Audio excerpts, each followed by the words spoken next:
is a video overview on Securely Classroom, a way to monitor students when they are on their Chromebook from your screen. This is the home screen or the home page of Securely, and I'm going to walk you through how to log in, how to access your class, and then some key features of just some generic things that you can do that aren't too advanced with blocking plans. And then in another video, I will go over some of the more advanced features such as blocking plans. It provides real-time monitoring of student activity, and it also provides tools for screenshotting and blocking plans. So we're just going to get started with the easiest route to access Securely, and that is to just Google Securely Classroom. And then you're going to go to that website. From there, you go over to the right-hand side to log in, and you can see they have a suite of features and different things, bells and whistles. You are just looking for Securely Classroom. That is what you're going to click on. And from there, let me log out real quick so you can get the full effect.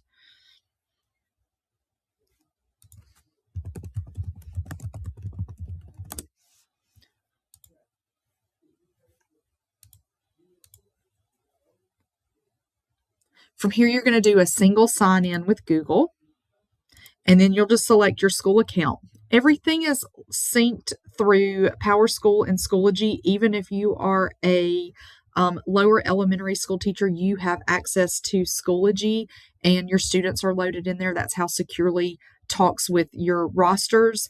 I have way too many, so just ignore the fact that I have all these. You will only have the students that you have enrolled under you for your Securely classes. So for self-contained, it's not going to matter which one you pick when you have math and reading and PE. Those are all going to be ones that you can access because your roster doesn't change. Like I said, mine looks a little different because I have a lot of different Schoology classes that it's feeding into. So we're just going to find one that has some students in it. I'm going to go with this biology one right here. And when you find your course, and you won't have to scroll as much as I do, but when you find your course, you just go down here to the little play button and you hit start, and then you can select all. That's an automatic thing that it does, or you can unclick if you don't want specific students. And then you can select the end time. It's automatically set for me for an hour and 30 minutes. And I don't really know if that is from my days of teaching at the high school, and that was the block that I kind of had, or you can do a duration where you can set it in whatever time you want. You can make it an all-day plan or whatever floats your boat. From there, you are going to just go up to the upper right-hand corner and you're going to hit Start Session. And then it's telling me I'm taking this kid from an active class because he's physically in a fourth block class that another teacher is monitoring. I'm going to override it for the sake. In here, you can see that I've got all these students in there. You can see their screen and what they are actually doing. So if I go into this students, I can then see exactly what they're on. Up here, you hover over and it'll tell you you can lock the screen. You can push out a you can lock the site where they can't access that. You can push out a website to them. You can share your screen with them. You can release or unrelease. You can make an announcement to them.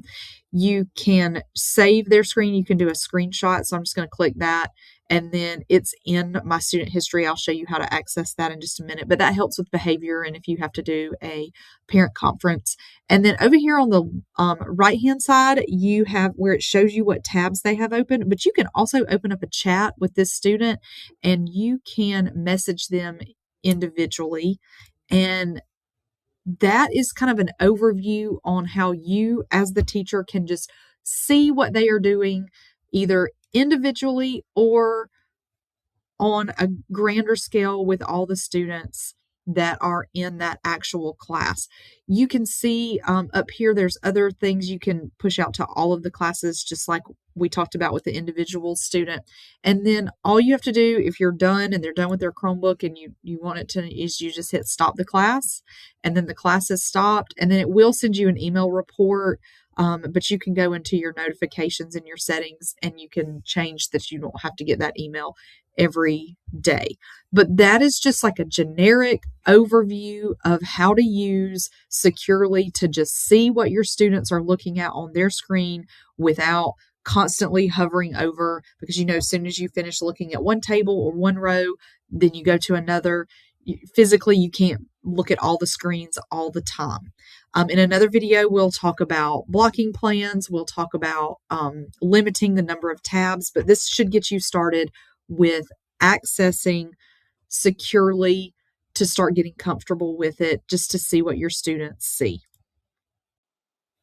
Okay, I forgot to tell you how to access the screenshots or the student history. So all you have to do is go back to your home screen, and then you'll go over to the left-hand side to users. And from here, you would just search. You either search first or last name.